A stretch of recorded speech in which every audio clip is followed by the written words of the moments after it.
Hello everyone. तो metals and non metals chapter मैंने आपको परसों पूरा कंप्लीट करा दिया था। वो चैप्टर मैं आपको याद ही होगा कि एक ही बार में मैंने पूरा चैप्टर कंप्लीट करा दिया था, क्योंकि इतना लेंदी चैप्टर पहले की तरह रहा नहीं। पहले जो इस चैप्टर में था, पहले एक्सट्रैक्शन ऑफ जो मेटल्स हैं वो भी हम पढ़ा करते थे, उनकी प्यूरिफिकेशन ये सब पढ़ते थे। ठीक है, इलेक्ट्रो रिफाइनिंग वगैरह भी पढ़ते थे, बट अब वो सब आपके सिलेबस में है नहीं। इस वजह से ये चैप्टर शॉर्ट हो गया है, इसलिए पिछले बार वाले में एक ही घंटे में आपका ये चैप्टर फिनिश हो गया था। ठीक है, आज के इसमें जो एनसीईआरटी की एक्सरसाइज दी हुई है, क्वेश्चंस काफ़ी सारे थे, तो मैंने स्टार्टिंग के 10 क्वेश्चंस आपके लिए ले लिए। ठीक है, ये जो पहला क्वेश्चन है ये अपनी तरफ से लिया है ताकि स्टार्ट करूं, और जो सेकंड क्वेश्चन है ऑनवर्ड्स वो सारे एनसीईआरटी से क्वेश्चंस हैं। ठीक है, तो चलो स्टार्ट करते हैं। मैं हूँ प्रीति पांडे, और आप लोग आज पढ़ोगे मेटल्स एंड नॉन मेटल की एक्सरसाइजेस क्लास 10 चैप्टर की, जो कि मैंने परसों कराया था आपको। ठीक है, तो ये बोर्ड्स है तो टेंशन मत लेना। ठीक, आराम से एकदम इजीली पढ़ो। केमिस्ट्री कंप्लीट हो जाएगी आपकी, फिर अपना मैं फिजिक्स का पोर्शन तो मैंने देख लिया है कि मैं नहीं कराऊंगी, केमिस्ट्री कराऊंगी। ठीक है, और ऐसा नहीं है, केमिस्ट्री के बहुत सारे एक्सरसाइजेस के एग्जाम्पलर प्रॉब्लम्स और बीच बीच एनसीईआरटी का भी मैं देखूंगी। एनसीईआरटी जो चैप्टर है, आपको एनसीईआरटी के भी जो जैसे एनसीईआरटी बुक आप खोल के देखते हो, कोई चीज़ आपको नहीं समझ में आती है, तो मैंने वो भी सोचा है कि आपको एनसीईआरटी की बुक्स के भी जो स्टेटमेंट्स हैं वो भी आपको कराऊंगी। ठीक है, वैसे तो मैं उसकी स्टेटमेंट्स आपकी ऑलरेडी पीपीटी में डालती हूँ। ठीक है, कभी आप बुक खोल के देखो तो आपको एग्जैक्ट वही स्टेटमेंट मिले, वही वही वर्ड्स मिले। आपको एनसीईआरटी कभी देखनी हो तो प्रॉब्लम ना हो कि हाँ, मैम ने जो पढ़ाया वो एनसीईआरटी में तो है ही नहीं। ठीक है, तो मैं वही वही स्टेटमेंट्स लेती हूँ ताकि आपको एनसीईआरटी खोलो तो आपको सब कुछ सेम लगे, ऐसा ना लगे कि अरे क्या पढ़ लिया, अभी तो कुछ भी समझ में नहीं आ रहा बुक देख के। ठीक है, तो सब कुछ एकदम सिलेबस वाइज चलेगा। चलो स्टार्ट करते हैं। फर्स्ट क्वेश्चन क्या है, देखो पहले क्वेश्चन पढ़ो।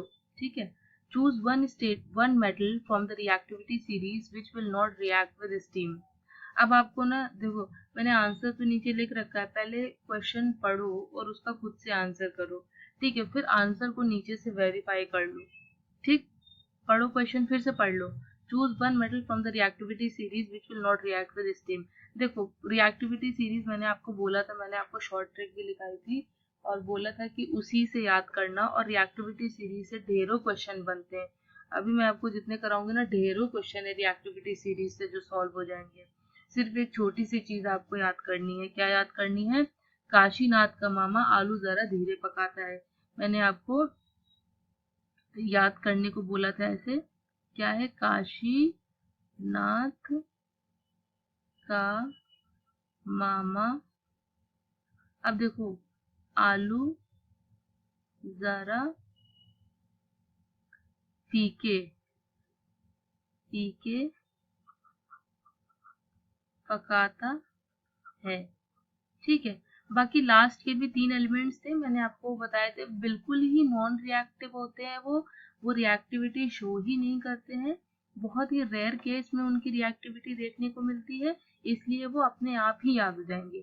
आपको बता देती हूँ, काशीनाथ का मामा के लिए रिप्रेजेंट करता है। नाथ मतलब सोडियम है, के मतलब सी कैल्शियम है, मामा मैग्नीशियम के लिए था, आलू एल के लिए था, जरा जेडन के लिए था, फीके मतलब एफ ई के लिए था, पकाता मतलब पी पी फॉस्फोरस के लिए था, एच मतलब है के लिए है, और जो 3 एलिमेंट्स थे ये क्या, हाइड्रोजन के लिए। ठीक है, ये हाइड्रोजन के लिए है।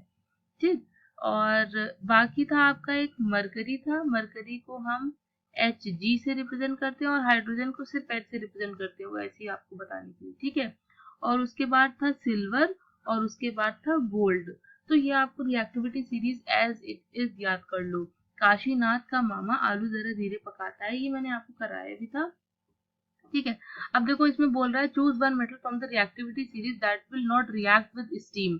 स्टीम से क्या मतलब है आपका? स्टीम का मतलब है पानी की बात हो रही है। पानी जब भाप में कन्वर्ट हो जाता है ना, तो उसको स्टीम बोलते हैं। ठीक है, तो स्टीम से कौन रिएक्ट नहीं करेगा? मैंने आपको बोला 3 ही मेटल है जो बिल्कुल रिएक्टिविटी शो नहीं करते हैं, वो ये Hg है, Ag है, Au है। ठीक, और जो बिल्कुल भी नहीं शो करेगा, जो सबसे नीचे आएगा, है ना, ये तो अंडरस्टूड है ना, जो सबसे नीचे आएगा वो बिल्कुल भी रिएक्टिविटी नहीं शो करेगा, तो इसका मतलब है कि Au वो मेटल है। ठीक है, अब आंसर देख लो, gold Au will not react with steam under any condition. समझ में आ गया ना, कितना आसान था। अब देखो नेक्स्ट क्वेश्चन देखो, choose one metal from the reactivity series. One metal आपको चूज करना है रिएक्टिविटी सीरीज से which will safely react with dilute sulphuric acid. Dilute sulphuric acid कौन सा है? डाइल्यूट सल्फ्यूरिक एसिड क्या है? सल्फ्यूरिक एसिड का फॉर्मूला H2SO4। फॉर्मूले याद होने चाहिए, क्लास 10th में हो आप, ठीक है, आप क्लास 9th में नहीं हो। फॉर्मूले आपको कोई सल्फ्यूरिक एसिड बोल दे तो पता होना चाहिए कि H2SO4 है। डाइल्यूट का मतलब है कि पानी की मात्रा ज्यादा होगी, सल्फ्यूरिक एसिड कम होगा, पानी की मात्रा ज्यादा होगी। ठीक है, ऐसा कौन सा मेटल है जो आसानी से रिएक्ट कर जाएगा? कौन सा है? जिंक है। जिंक आपका आसानी से Zn सल्फ्यूरिक एसिड से रिएक्ट कर लेता है और बनता है ZnSO4। ठीक है, ZnSO4 रिएक्शन देता है। ठीक, और यहाँ पे H2 गैस भी साथ में रिलीज हो जाएगी, H2 गैस निकल जाएगी। ये रिएक्शन आपको बताई है और साथ में यहाँ पे बताती जा रही हूँ ताकि आपको पता हो कि एग्जाम में कैसे कैसे क्वेश्चन आते हैं। ठीक, ऐसे ही क्वेश्चन पूछे जाएंगे। देखो अभी एनसीईआरटी देखना, अभी नेक्स्ट एनसीईआरटी के क्वेश्चन है। Zinc will safely react with dilute sulphuric acid. समझ में आ गया ना, कोई प्रॉब्लम नहीं है। नेक्स्ट क्वेश्चन देखते हैं। देखो ये एनसीईआरटी का है। Which of the following pairs will give displacement reaction. कौन सा ऐसा पेयर है जो डिस्प्लेसमेंट रिएक्शन देगा? देखो मैंने आपको एक्सप्लेन किया था, 4 दे रखे हैं, उसमें से चूज करना है कौन सा डिस्प्लेसमेंट रिएक्शन देगा। ठीक है, तो डिस्प्लेसमेंट रिएक्शन होती क्या है? डिस्प्लेसमेंट रिएक्शन वो रिएक्शन होती है जिसमें मोर रिएक्टिव जो मेटल होता है वो लेस रिएक्टिव मेटल को क्या कर देता है? डिस्प्लेस कर देता है रिएक्शन में। अगर ये ज्यादा रिएक्टिव है तो कम रिएक्टिव वाले मेटल को क्या करेगा? हटा देगा, वहां पे खुद बैठ जाएगा। ठीक, तो इसे बोलते हैं डिस्प्लेसमेंट रिएक्शन। अब देखो एग्जांपल देखो, NaCl solution and copper metal. ठीक है, NaCl सोल्यूशन ले लो और कॉपर मेटल ले लो और इसकी रिएक्शन शो कर, इसकी रिएक्शन बतानी है कि ये करेगा डिस्प्लेस कि नहीं करेगा। अब देखो मैंने आपको जो रिएक्टिविटी सीरीज बताई है ना, उससे ही आपको सब सारे क्वेश्चंस उससे ही सॉल्व हो जाएंगे। याद करो, काशीनाथ का मतलब सीए, काशीनाथ का मामा आलू जरा पी के पकाता पकाता है। काशीनाथ का मामा आलू जरा पी के पकाता है। अब देखो NaCl है और कॉपर है। Na कहाँ है?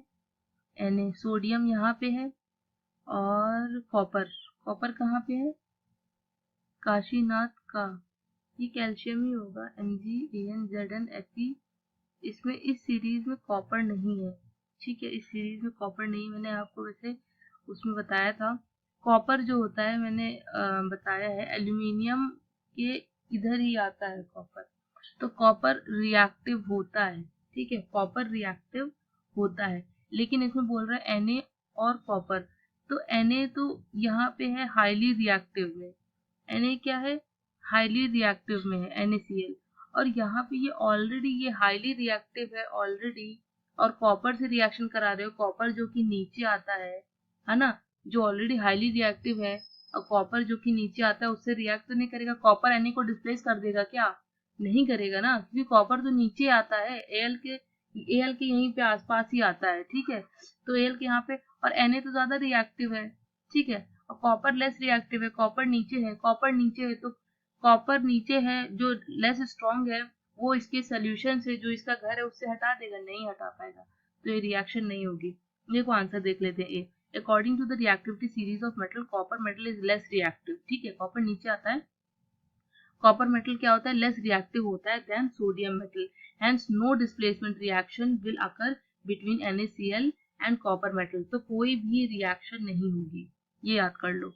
ठीक है, अब सेकंड में बोल रहा है MgCl2 solution and aluminium metal. आपको सिर्फ रिएक्टिविटी सीरीज देखना है। ठीक है, MgCl2 सोल्यूशन एंड एल्यूमिनियम का मेटल, आपको ये देखना है जो इसका ये सोल्यूशन बन रखा है, इसमें से किसी और मेटल से रिएक्शन कराएंगे तो क्या वो डिस्प्लेस कर पाएगा? वो जो मेटल इसको डिस्प्लेस करेगा वो स्ट्रांग होना चाहिए। आपके घर से कोई आपको तभी निकाल सकता है जब आप स्ट्रांग हो। ऑलरेडी इसका सोल्यूशन बन रखा है, इसको तभी होगा, तभी हटा सकता है Al जब Al स्ट्रांग हो। अगर Al क्या हो, Mg से ऊपर प्रेजेंट हो रिएक्टिविटी सीरीज में। Mg कहाँ है, Mg यहाँ पे है, ठीक है, Mg यहाँ पे है। और Al कहाँ है, Al इसके नीचे है।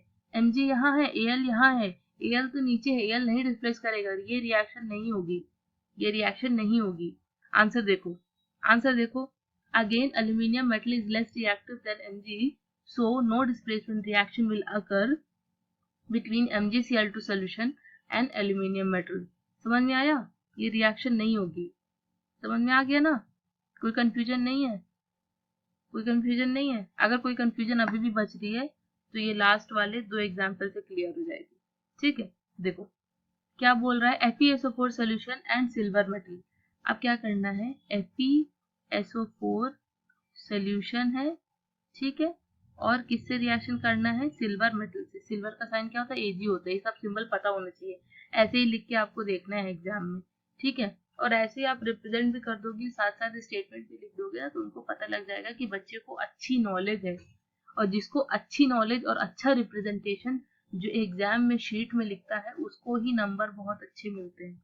अगर जो बच्चा ऐसे रिप्रेजेंटेशन लिख देगा और ऐसी स्टेटमेंट लिख देगा तो उसके नंबर कोई काट सकता है, कोई भी नहीं काट सकता उसके नंबर। अब देखो FeSO4 का सोल्यूशन है और Ag मेटल है।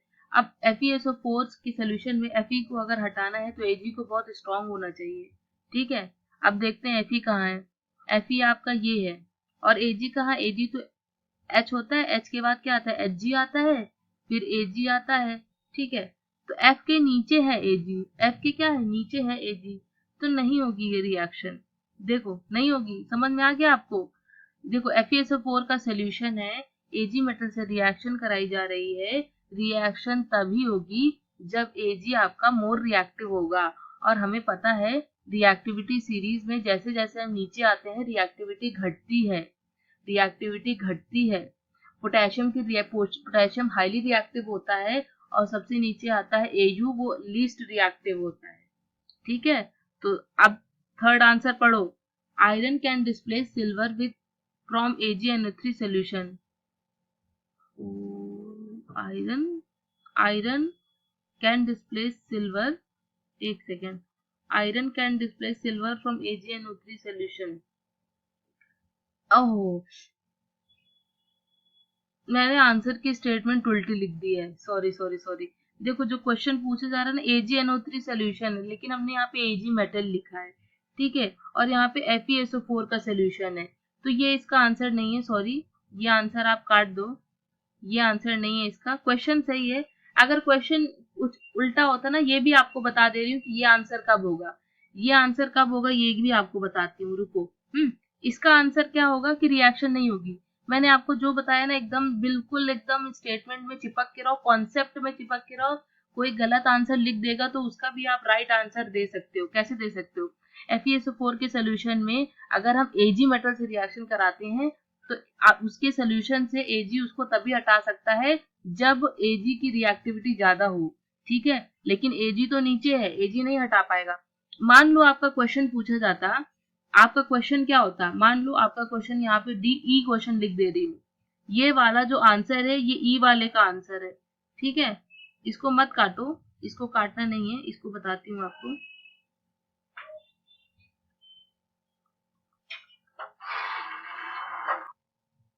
देखो इसका किस कंडीशन में ये आंसर हो सकता है, जब बोला जाए कि जब बोला जाए कि Fe मेटल की रिएक्शन करनी है AgNO3 सोल्यूशन के साथ, जब बोला जाए कि AgNO3 सोल्यूशन की रिएक्शन किससे करनी है, Fe मेटल से, ठीक है। तो अब उस कंडीशन में क्या है, AgNO3 का सोल्यूशन है, ठीक, AgNO3 का सोल्यूशन है, Fe की रिएक्शन कराना है, तो Ag कहाँ है, नीचे है, Fe से रिएक्शन करा रहे, तो Fe तो स्ट्रॉन्ग है, Fe AgNO3 का सोल्यूशन है, ठीक है। किसका सोल्यूशन है, AgNO3 का सोल्यूशन है, ठीक। अब नीचे नीचे जैसे ही आते हैं रिएक्टिविटी हमारी क्या होती है, घटती है। हमें पता है कि Hg Ag Au बिल्कुल ही लेस रिएक्टिव होते हैं, ठीक। तो जैसे जैसे हम नीचे आ रहे हैं, Fe क्या है, ऊपर है, Fe ऊपर है, बहुत ज्यादा रिएक्टिव है, मतलब बहुत स्ट्रॉन्ग है। तो क्या करेगा, जो स्ट्रॉन्ग है वो लेस रिएक्टिव को क्या कर सकता है, डिस्प्लेस कर सकता है, यही तो बताया था। मान लो आपका M1 और M2 दो मेटल है, M1 आपका क्या है, Fe है, और M2 क्या है, आपका AgNO3 का सोल्यूशन है। तो M1 आपको तभी डिस्प्लेस कर सकता है जब M1 स्ट्रॉन्ग हो। तो M1 क्या है, यहाँ पे स्ट्रॉन्ग है, रिएक्टिविटी यहाँ की ज्यादा होती है, तो इसमें डिस्प्लेसमेंट रिएक्शन होगी। ठीक है, तो ये आंसर होगा, ये ई है, ये ई का आंसर है, याद रखना ये ई है, ई का आंसर है। Iron can displace silver from AgNO3 solution, जब AgNO3 का सोल्यूशन दिया रहेगा। ठीक है, तो आपको एक और क्वेश्चन करा दिया इसमें। अब देखो डी का आंसर देखो, AgNO3 solution and copper metal. ठीक, अब देखो ये क्या होगा, ये रिएक्शन होगी, क्योंकि कॉपर हमारा क्या, मैंने आपको बताया था यहाँ पे है, और AgNO3 का सोल्यूशन है, AgNO3 का सोल्यूशन है, Ag क्या है, बहुत ही लेस रिएक्टिव है, और कॉपर क्या है, रिएक्टिव है। तो कॉपर भाई रिएक्टिव है, लेस रिएक्टिव को क्या कर देगा, हटा देगा। तो ये रिएक्शन क्या होगी। ठीक है, तो ऐसे रिएक्शन में प्रोडक्ट क्या बनता है वो भी आपको बता देती हूँ। यहाँ पे देखो क्या प्रोडक्ट बनेगा, AgNO3 में बन जाएगा Fe, क्योंकि यहाँ पे डिस्प्लेसमेंट हो रहा है, तो FeNO3 टाइप सोल्यूशन बनेगा। ठीक, और यहाँ पे Ag मेटल ऐसे निकल जाएगा। अगर इस रिएक्शन की बात करते हैं, देखो यहाँ पे रिएक्शन करके बताइए कि मेटल अलग हट जाता है, तो Cu यहाँ पे वैलेंसी 2 है, अगर Fe की वैलेंसी 2 होगी तो FeNO3 की अगर 1 है तो F वैलेंसी क्रिस क्रॉस हो जाती है ना, बताया था ना, Fe+2+3 में एग्जिस्ट करता है, तो FeNO3 whole twice, sorry FeNO3 whole twice, ऐसे रिएक्शन बन जाएगी। ठीक, कॉपर की रिएक्शन कराई AgNO3 के साथ, तो CuNO3 होल ट्वाइस और Ag मेटल, ये रिएक्शन बन जाएगी। समझ में आया ना आपको, समझ में आया ना, तो नेक्स्ट क्वेश्चन की ओर चलते हैं। क्वेश्चन नंबर 3, क्वेश्चन सिर्फ आपको क्वेश्चन पूछना है अपने आप से और आंसर आपको मिल जाएगा। ठीक है, अगर आपने कॉन्सेप्ट पिछली वीडियो अच्छे से देखी है, कॉन्सेप्ट अच्छे से समझे हैं, तो कोई भी क्वेश्चन कर सकते हो। आपके सामने कोई क्वेश्चन रख दे और गलत आंसर दे दे तो आप बता सकते हो कि हाँ ये आंसर गलत है। मैंने तो पूरी रिएक्टिविटी सीरीज मुझे याद है, मैंने समझी हुई है, ऊपर वाले बहुत ही रिएक्टिव होते हैं, लास्ट के 3 तो बिल्कुल भी रिएक्टिव नहीं होते हैं। तो ज्यादा रिएक्टिव वाला लेस रिएक्टिव को आसानी से क्या कर देता है, डिस्प्लेस कर देता है। ठीक है, which of the following methods, पढ़ो क्वेश्चन पढ़ो, which of the following method is suitable for preventing an iron frying pan from rusting. क्या बोल रहा है कि आयरन का फ्राइंग पैन है, जो घर पे जैसे फ्राइंग पैन यूज करते हैं, उसको हम रस्टिंग से कैसे बता सकते हैं। 4 दे रखे हैं, applying grease, applying paint, applying a coating of zinc, all of the above. क्या कर सकते हैं, ग्रीस अप्लाई कर दें तो क्या प्रिवेंट हो जाएगा, पेंट अप्लाई करने से क्या प्रिवेंट हो जाएगा, जिंक की कोटिंग अप्लाई करने से क्या प्रिवेंट हो जाएगा, या ये सारे सही है, या ये सारे सही है। तो देखो जो फ्राइंग पैन है ना, वैसे तो उसको क्या करता, फ्राइंग पैन मतलब उसको हीट करना पड़ेगा, तो अगर आप उसमें ग्रीस लगाते हो, ग्रीस लगाने में कोई फायदा नहीं है, है? सोचो साइकिल में जो चैन में ग्रीस लगाते हो, अगर खाने में क्या आप ग्रीस लगा सकते हो, उसी फ्राइंग पैन में ग्रीस लगा दो और फिर उसी में खाना पकाओ, तो पॉसिबल नहीं है। ठीक है, पेंट पॉसिबल नहीं है, गर्म करने से पेंट निकल जाएगा। तो जिंक की कोटिंग, जिंक ये क्या होता है, देखो ये वाला बताती हूँ ये कैसे। जब जिंक की कोटिंग करते हैं ना आयरन के ऊपर, तो एक रिएक्शन हो जाती है, इसे वैसे तो गैल्वेनाइजेशन कहते हैं, गैल्वेनाइजेशन टेक्निक कहते हैं इसे। तो एक रिएक्शन हो जाती है जिसकी वजह से क्या हो जाता है, रस्टिंग से बच जाता है। तो ये वाला ऑप्शन आपका सही है, सी वाला। बाकी आंसर देखो क्या रखा है, पढ़ो आंसर पढ़ो। Although applying grease and painting prevents from rusting.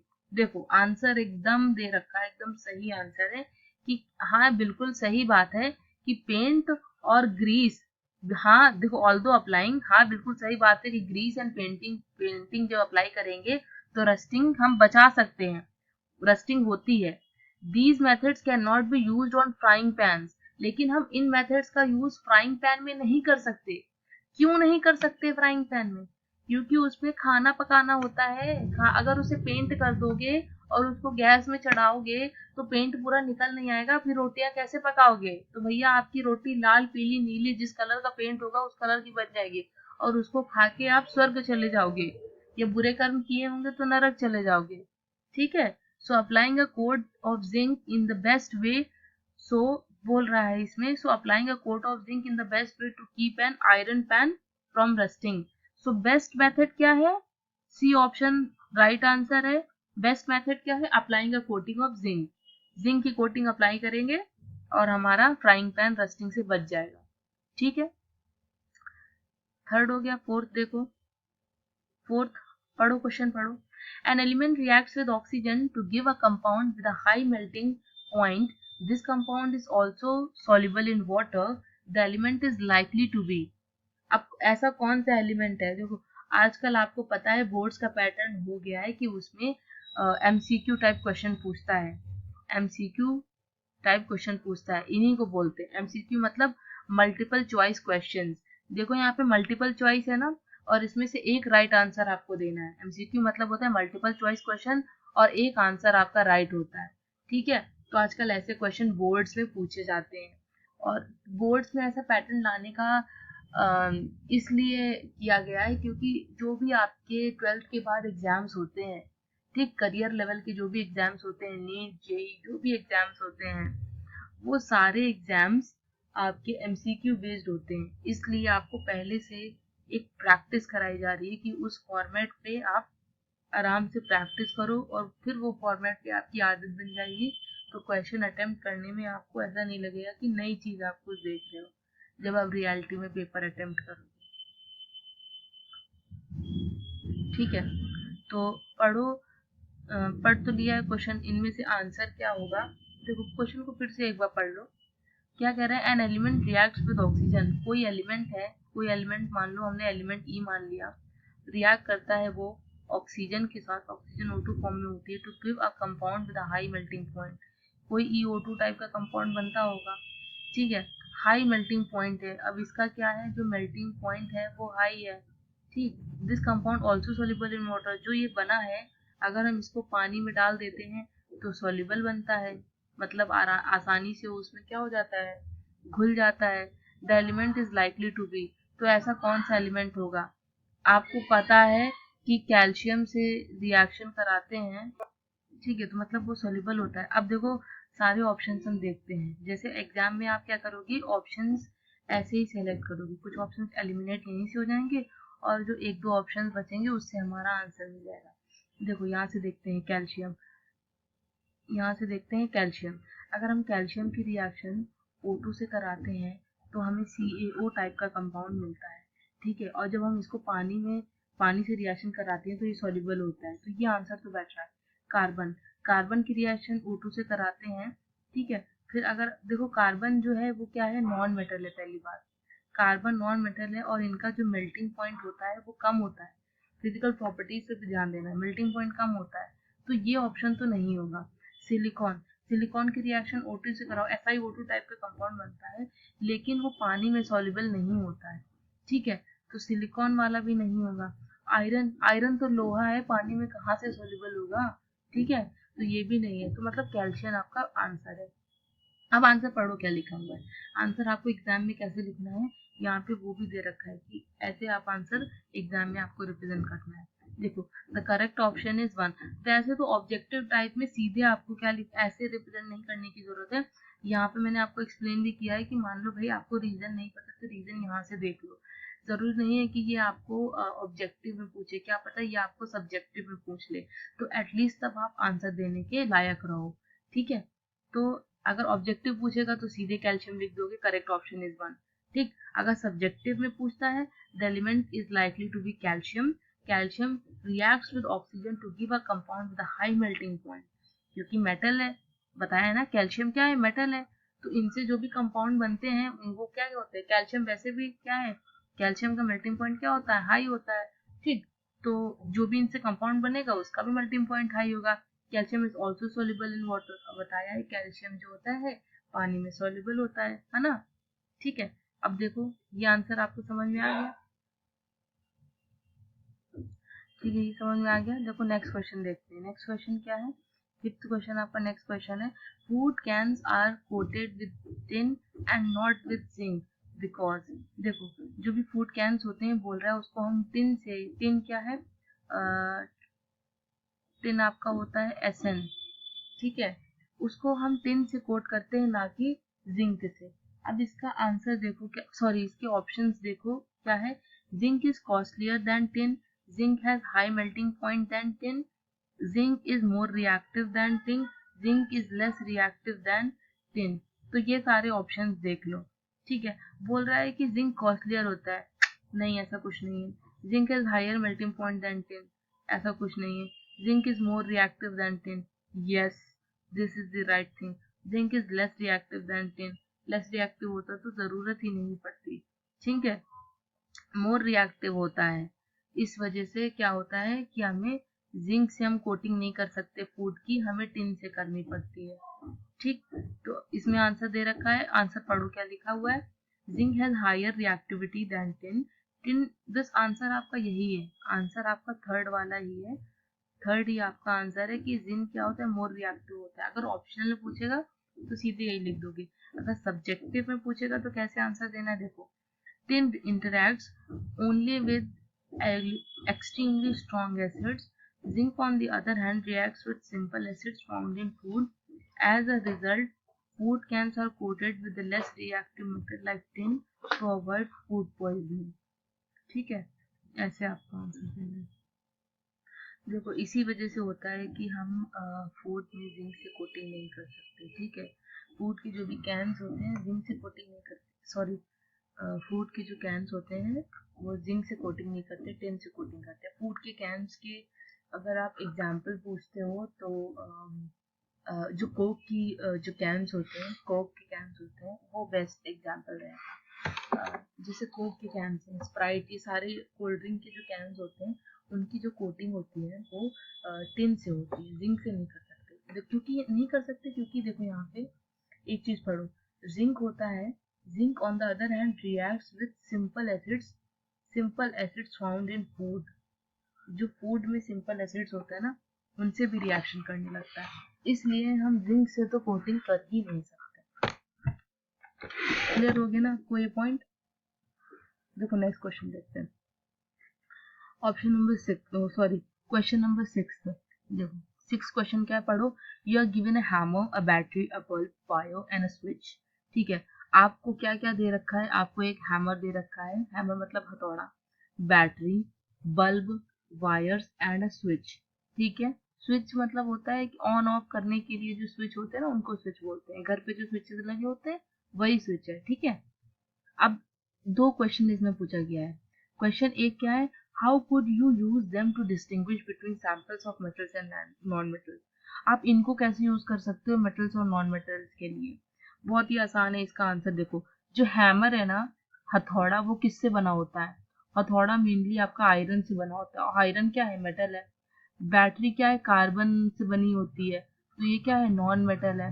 Bulb क्या है आपका, बल्ब के अंदर जो वायर यूज होती है वो आपकी बिल्कुल ही इनर्ट होती हैं, platinum, I think platinum wires use होती हैं, ठीक है। तो ये थोड़ा कंफ्यूजन में रखो, ये वायर्स के बनी होती है, कॉपर की होती है। तो कॉपर क्या होता है, मेटल होता है, रिएक्टिव होता है। स्विच क्या होता है, प्लास्टिक के होते हैं, तो ये क्या होगा, नॉन मेटल होगा, ठीक है। तो हमने ये तो बता दिया मेटल्स एंड नॉन मेटल को कैसे डिस्टिंग्विश करेंगे, ठीक। इसका आंसर अभी देखते हैं। Metals are malleable and can be quickly beaten into sheets. Malleable का मतलब बताया था ना, कि जिनको हम मार के पतली पतली शीट्स में कन्वर्ट कर सके, ठीक है। हाँ, and can B beaten into sheets with a hammer, मतलब हथौड़े से मार दें तो आसानी से शीट्स में कन्वर्ट कर सकते हैं। Non metals on the other hand brake down when beaten and can not be drawn into sheets. जो नॉन मेटल्स होते हैं, नॉन मेटल्स में आप बेस्ट एग्जांपल अगर आपको लर्न करना है ना, तो नॉन मेटल में बेस्ट एग्जांपल आप पेंसिल पेंसिल की जो वो टिप होती है ना, वो कार्बन से बनी होती है। पेंसिल की जो टिप होती है ना, वो कार्बन से बनी होती है। अगर पेंसिल की टिप क्या तुरंत टूट नहीं जाती है, देखते हो ना आप, तुरंत टूट जाती है। कार्बन से बनी होती है, वो एलोट्रोप होता है, वो एक्चुअली में क्या है, ग्रेफाइट है। ये याद रखना, आपको एक नई चीज सीखने को मिली, कार्बन का एक एलोट्रोप होता है। वैसे तो कार्बन के कई सारे एलोट्रोप होते हैं, एक बकमिनिस्टर फुलरीन भी है जिसे C60 भी बोलते हैं, और एक है आपका ग्रेफाइट एलोट्रोप होता है, ठीक है। ग्रेफाइट से बना होता है, पेंसिल की जो टिप होती है, ठीक, पेंसिल की टिप जब आप उसको शार्प करते टूट जाती है ना, बेस्ट एग्जांपल याद रखना, पेंसिल की टिप तुरंत टूट जाती है, अब आप हथौड़ा मारने की तो जरूरत ही नहीं है, ठीक है। तो पता चल गया कार्बन क्या होते हैं कि नॉन मेटल होते हैं, ठीक है। Break down when beaten and can not be drawn into thin sheets, अब उनको थिन शीट में तो कन्वर्ट कर ही नहीं सकते because they are non malleable, इसीलिए उनको नॉन मेलिएबल बोलते हैं। अब देखो इसका आंसर आपको मिल गया, metals are good conductors of electricity hence they make bulb, good conductor of electricity होते हैं इसलिए उनका बल्ब भी बन सकता है। when you connect metal with a battery wire and bulb, ठीक है। तो इसका तो आपको आंसर मिल गया। assess the usefulness of these tests in distinguishing between metals and non metals, तो दोनों का आंसर सेम ही है, यही आपका आंसर है कि कैसे हम डिस्टिंग्विश कर सकते हैं। तो डिस्टिंग्विश आपका सब बता दिया है कि जो मेटल्स होते हैं वो क्या होते हैं, मेलिएबल होते हैं, और जो नॉन मेटल्स होते हैं वो नॉन मेलिएबल होते हैं, ठीक है। मेटल्स होते हैं गुड कंडक्टर ऑफ इलेक्ट्रिसिटी होते हैं, ठीक है।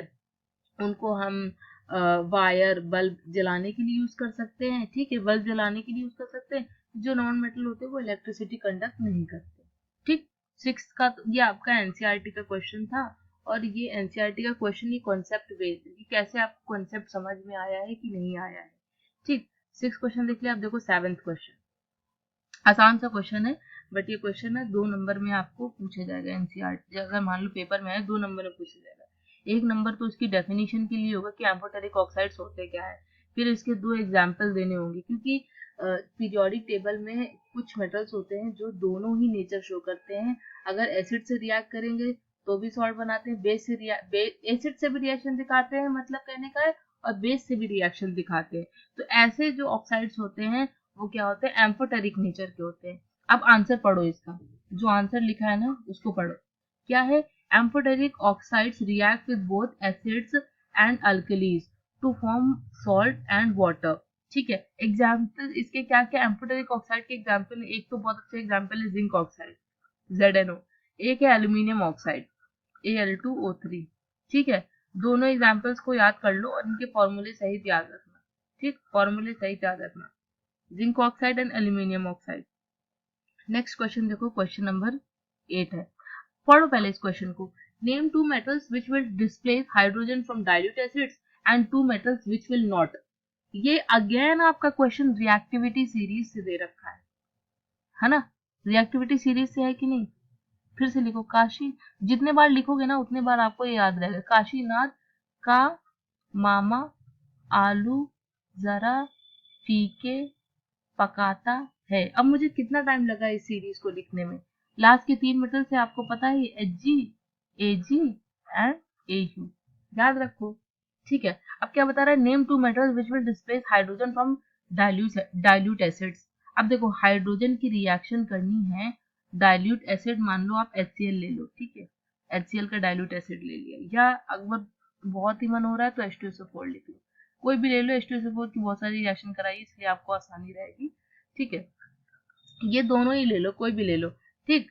तो क्या करना है, दोनों ही डाइल्यूट है, हमें हाइड्रोजन की रिएक्शन करानी है डाइल्यूट एसिड के साथ, और क्या हो, और ऐसा मेटल होना चाहिए, ऐसा मेटल होना चाहिए जो डिस्प्लेस हो जाए, ठीक है। Name 2 metal which will displace hydrogen from dilute acids, मतलब डाइल्यूट एसिड से क्या करना है, हाइड्रोजन को डिस्प्लेस करना है, ठीक है। तो ऐसे कौन कौन से मेटल्स हो सकते हैं जो क्या हो, मोर रिएक्टिव हो, ऊपर के जो भी मेटल्स होते हैं बहुत ही रिएक्टिव होते हैं, नीचे जैसे आते जाते हैं रिएक्टिविटी डिक्रीज हो जाती है, और यहाँ आने पर ये तो बिल्कुल ही लेस रिएक्टिव होते हैं, ठीक है। तो ऐसे कौन कौन से मेटल अगर आप ले लो, एल्यूमिनियम को ले लो, जिंक को ले लो, आयरन को ले लो, ये तीनों ही बहुत बढ़िया मेटल्स है, तीनों ही क्या कर सकते हैं, डिस्प्लेसमेंट कर सकते हैं, ठीक है। अब देखो आंसर देखो, एल्यूमिनियम एंड मैग्नीशियम और any other metal placed above hydrogen, hydrogen के ऊपर, हाइड्रोजन कहाँ है, देखो ये है, हाइड्रोजन के ऊपर कोई भी ले लो, एल्यूमिनियम ले लो, जिंक ले लो, आयरन ले लो, Mg ले लो, ये क्या कर सकते हैं, हाइड्रोजन को डिस्प्लेस कर सकते हैं,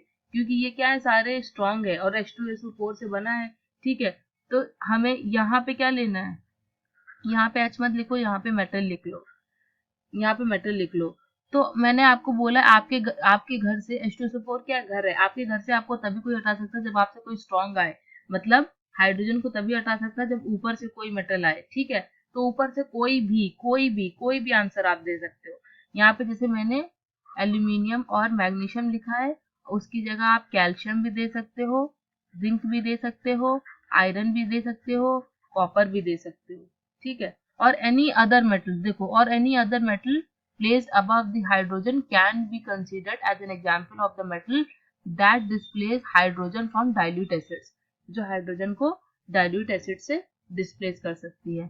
and mercury, silver are the metals which will not, बताया है आपको, जो तीन नीचे के होते हैं बिल्कुल लेस रिएक्टिव होते हैं, ये ऐसे आएंगे जो मतलब डिस्प्लेस नहीं कर सकते। तो हाइड्रोजन के नीचे तीन ही है, तो तीनों दे सकते हो, ठीक है। तीन कौन कौन से हैं? एक तो आपका सिल्वर है, दूसरा आपका Au है, सीरीज से याद रखो, और Hg है। ये तीन क्या कर सकते हैं? डिस्प्लेस नहीं करेंगे, ये हाइड्रोजन को डिस्प्लेस नहीं कर सकते, will not displace hydrogen from acids, ठीक है, हो गया।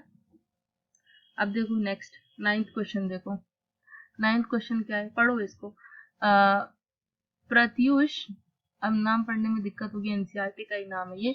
Pratyush took sulphur powder on a spatula and heated it. एक देखो लैब में क्या होता है कि स्पैटुला होता है, चम्मच जैसा होता है, ऐसे होता है, चम्मच ही होता है एक तरफ से। तो स्पैटुला में क्या क्या ले लिया उसने?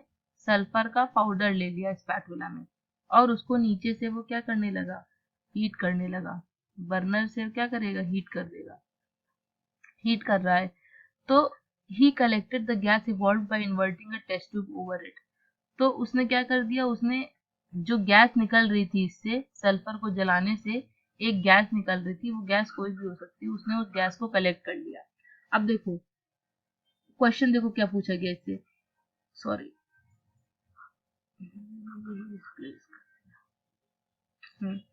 क्वेश्चन क्या है आपका? क्वेश्चन ए है। क्वेश्चन क्या है? What will be the action of gas on litmus, dry litmus paper. ये जो गैस है ना, इसका एक्शन क्या होगा ड्राई लिटमस पेपर पे? तो देखो पहला आंसर पढ़ो। When sulphur is heated in air it produce sulphur dioxide. आपको बताया है क्या है? कुछ भी नहीं है, रिएक्शन हो रही, नीचे सल्फर हमने डाल दिया स्पैचुला में, मान लो चम्मच में हमने क्या डाल दिया? सल्फर डाल दिया, और उसको नीचे से हीट कर रहे हैं, ठीक है। और एटमॉस्फेयर में क्या प्रेजेंट है? आपको पता है ऑक्सीजन प्रेजेंट है, और हम उसे हीट कर रहे हैं, तो ऑब्वियसली SO2 गैस ही तो बनेगी, और कौन सी गैस बनेगी? SO2 गैस ही बनेगी, ठीक है। When sulphur is heated in air it produces sulphur dioxide, sulphur dioxide gas बन रही है। अब आंसर ए क्या है? देखो क्या होगा जब उसको ड्राई लिटमस पेपर से हम कराते हैं। अगर हम ड्राई लिटमस पेपर से एक्शन कराते हैं इस गैस का, इसमें ड्राई लिटमस पेपर से एक्शन कराते हैं, ड्राई लिटमस पेपर ले लिया, ड्राई लिटमस पेपर ले लिया, अगर एक्शन कराते हैं तो क्या रिजल्ट देखने को मिलेगा? SO2 gas is neutral. SO2 gas कैसी होती है? नेचर में न्यूट्रल होती है in nature, and thus there will be no change, thus there will be no change in color of dry litmus paper। Dry litmus paper के उसमें कोई भी चेंज नहीं होगा, क्योंकि क्या होती है? ये न्यूट्रल है नेचर में, ये आपको याद रखना पड़ेगा, आपको पता नहीं होगा, ठीक है। ये आपको क्या याद रखना पड़ेगा, और जब याद रखोगे तो आपको आसानी से इसका आंसर आप दे सकते हो, ठीक। अब क्या पूछा गया है? With moist litmus paper. अब न्यूट्रल है तो मॉइस्ट लिटमस पेपर के साथ क्या रिएक्शन देती होगी, ये भी देखो। देखो सेकंड आंसर पढ़ो। SO2 reacts with water to produce H2SO3 sulfurous acid that being acid turns moist litmus paper red। अब देखो मॉइस्ट के साथ रिएक्शन हो रही है, क्यों हो रही है? देखो जो आपकी SO2 गैस मिली है, उसको हमने क्या करा है? मॉइस्ट, मॉइस्ट मतलब होता है पानी की बात हो रही है, तो हमने क्या किया? H2O से रिएक्शन करा दी, और जब SO2 को H2O के साथ रिएक्शन कराते हैं तो सल्फ्यूरस एसिड होता है H2SO3। ये क्लास सल्फर जो आपका बोरॉन वाली फैमिली, हाँ, तो ये आप जो सल्फ्यूरस एसिड है ना, ये क्लास 12th में पढ़ोगे। ये sulphurous acid as it is अगर आप यहाँ पढ़ लोगे तो वहां पे काम बहुत कम हो जाता है, ठीक है। बहुत सारे बच्चे आगे चल के जो साइंस लेंगे तो आप यहीं पे याद कर लोगे ना, ये क्या होता है? H2SO3 सल्फ्यूरस एसिड होता है, तो आगे आपके लिए और भी आसानी होगी, ठीक। SO2 reacts with water to produce H2SO3 sulfurous acid that being acid। अब देखो इसका नाम ही है, ये क्या है? सल्फ्यूरस एसिड है। अब ये एसिड है नेचर में, तो ऑब्वियसली जब हम क्या करेंगे? हमने लिटमस पेपर को इसके कांटेक्ट में लाएंगे, इसके कांटेक्ट में लिटमस पेपर लाएंगे, मान लो अब एसिड के कांटेक्ट में कौन सा लिटमस पेपर लाते हैं? एसिड बेसिस एंड सॉल्ट्स में पढ़ाया है आपको। एसिड के कांटेक्ट में कौन सा लिटमस पेपर लाते हैं, कौन सा लिटमस पेपर यूज करते हैं, blue litmus paper. Blue litmus paper को वो रेड में कन्वर्ट कर देता है। जब कोई एसिड होता है, हमें टेस्ट करना है एसिड का कि वो एसिड है कि नहीं है, तो ब्लू को रेड में करता है। और जब हम बेस का टेस्ट करते हैं तो वो रेड लिटमस पेपर लेके जाते हैं और वो ब्लू में कन्वर्ट कर देता है। तो कोई एक याद रखो, आपको दूसरा अपने आप याद रह जाएगा। ठीक है, तो और इसको याद करने की टेक्निक भी आपको बता दूं। मान लो अभी मैं पूछ रही थी आपसे ऐसा कौन सा लिटमस पेपर है जो हम एसिड के लिए यूज करते हैं, एसिड डिटेक्शन के लिए यूज करते हैं, बेस, तो कौन सा ब्लू लिटमस पेपर है। तो एसिड के लिए ABR याद रखो, ए बी याद रखो। एसिड के लिए ब्लू लिटमस पेपर, AB याद रखो। ठीक है, तो कौन सा है, that being asset turns blue moist litmus paper into red. ठीक है, अब इसकी देखो सल्फर की, अब सॉरी, अब ये छोड़ो, ये रिएक्शन मैंने आपको करके बता दी। यही रिएक्शन सल्फर O2 की रिएक्शन कराई SO2 के साथ, यहाँ पे बैलेंस कराना बता रहे हैं। देखो ये सेम रिएक्शन आपको लिख के बता दिए। अगर आप रिएक्शंस की प्रैक्टिस करोगे ना, अगर आपको आगे जैसे बी क्वेश्चन पूछा गया, इसमें क्या पूछा गया, right a balance chemical equation for the reaction taking place. हाँ, बैलेंस केमिकल रिएक्शन लिखनी, तो ये सब स्टेप्स बहुत आसान हो जाएंगे। देखो यहाँ पे सल्फर O2 SO2, यहाँ पे क्या S1 है O2 है, यहाँ पे SO2 लिखा, तो कोई भी बैलेंसिंग की जरूरत नहीं, सब बैलेंस। यहाँ पे S1 है, यहाँ पे S1 है। लेफ्ट हैंड साइड और राइट हैंड साइड ही चेक करते हैं, अगर दोनों जो भी एलिमेंट प्रेजेंट है, अगर उतने ही प्रेजेंट है, उतने ही नंबर ऑफ एलिमेंट्स है, तो मतलब बैलेंस्ड है। सल्फर 1 है, यहाँ पे भी सल्फर 1 है, सही है। यहाँ पे ऑक्सीजन 2 है, यहाँ पे भी 2 है, बिल्कुल सही है। अब देखो SO2 के H2O से रिएक्शन करें, H2SO3 बना। फिर से रिएक्शन चेक कर लो, सल्फर 1 है, सल्फर यहाँ पे क्या 1 है, ऑक्सीजन 2 है, ऑक्सीजन यहाँ पे 3 है, यहाँ पे क्या 2 और यहाँ पे 1 3। ठीक है, तो लेफ्ट हैंड साइड में भी 3 O है, राइट हैंड साइड में भी 3 O है, मतलब बैलेंस्ड है। ठीक, अब देखो हाइड्रोजन चेक करते हैं, हाइड्रोजन 1 है, हाइड्रोजन 1 है, बैलेंस्ड है। Hydrogen 1, hydrogen 1, balance. अब क्या चेक करना है, ऑक्सीजन। ऑक्सीजन तो हमने चेक कर ली, 3 ऑक्सीजन 3 ऑक्सीजन। ठीक, चेक हो गया, समझ में आ गया 9th क्वेश्चन। देखो लास्ट क्वेश्चन करा रही हूँ 10th, बस आपका ये फिनिश आज के लिए। 10th क्वेश्चन देखो, state 2 ways to prevent the rusting of iron. अब देखो आयरन की रस्टिंग के लिए हमें 2 तरीके बताने हैं। ये ऑलरेडी वैसे आपको करा चुकी हूँ, बट ये अलग से क्वेश्चन क्यों रखा है, ताकि आपने पिछले वाले क्वेश्चन को कितने अच्छे से देखा कि आपको इस क्वेश्चन का बिना आंसर देखे आप आंसर कर पाओ। ठीक है, आयरन की रस्टिंग के लिए बताया था ना, क्या है, पेंट कर सकते हो। कौन से वाले क्वेश्चन ने बताया था, बताना जरा। देखो यहाँ पे ले जाती हूँ आपको, कौन वाले क्वेश्चन ने बताया था। एम्फोटेरिक में नहीं था, बल्ब में नहीं था, ये वाला था। नहीं, ये तो फूड वाला है। एलिमेंट जो, हाँ, फ्राइंग पैन, ये वाला है। देखो क्या कर सकते हैं, पेंट कर देंगे तो रस्टिंग से बचा सकते हैं, ग्रीस कर देंगे रस्टिंग से बचा सकते हैं, जिंक से कोटिंग कर देंगे रस्टिंग से बचा सकते हैं। भाई ये तो बेस्ट आंसर है। ये क्वेश्चन आपको ऑलरेडी करा चुके हैं, यही आपको बता रही हूँ।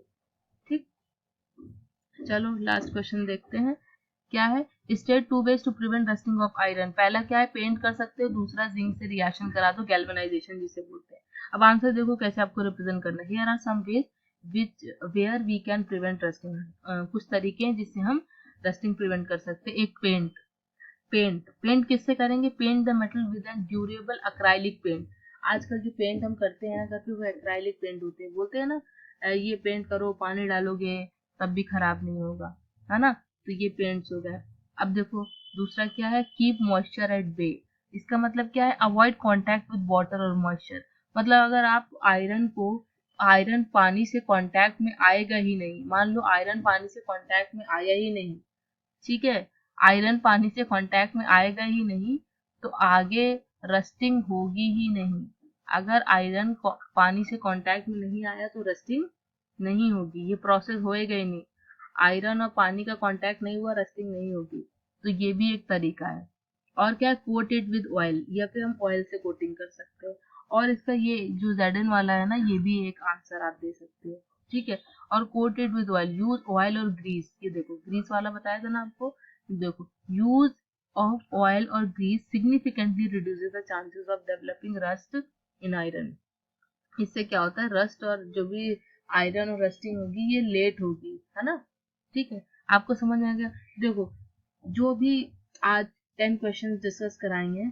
ये बहुत इंपॉर्टेंट है। और ये पूरा चैप्टर, वैसे तो जितने मैंने क्वेश्चन करा दिए हैं ना, और भी क्वेश्चन कराऊंगी, सारे के सारे क्वेश्चन कराऊंगी, एक भी क्वेश्चन नहीं छोड़ना है, कुछ भी नहीं छोड़ना है।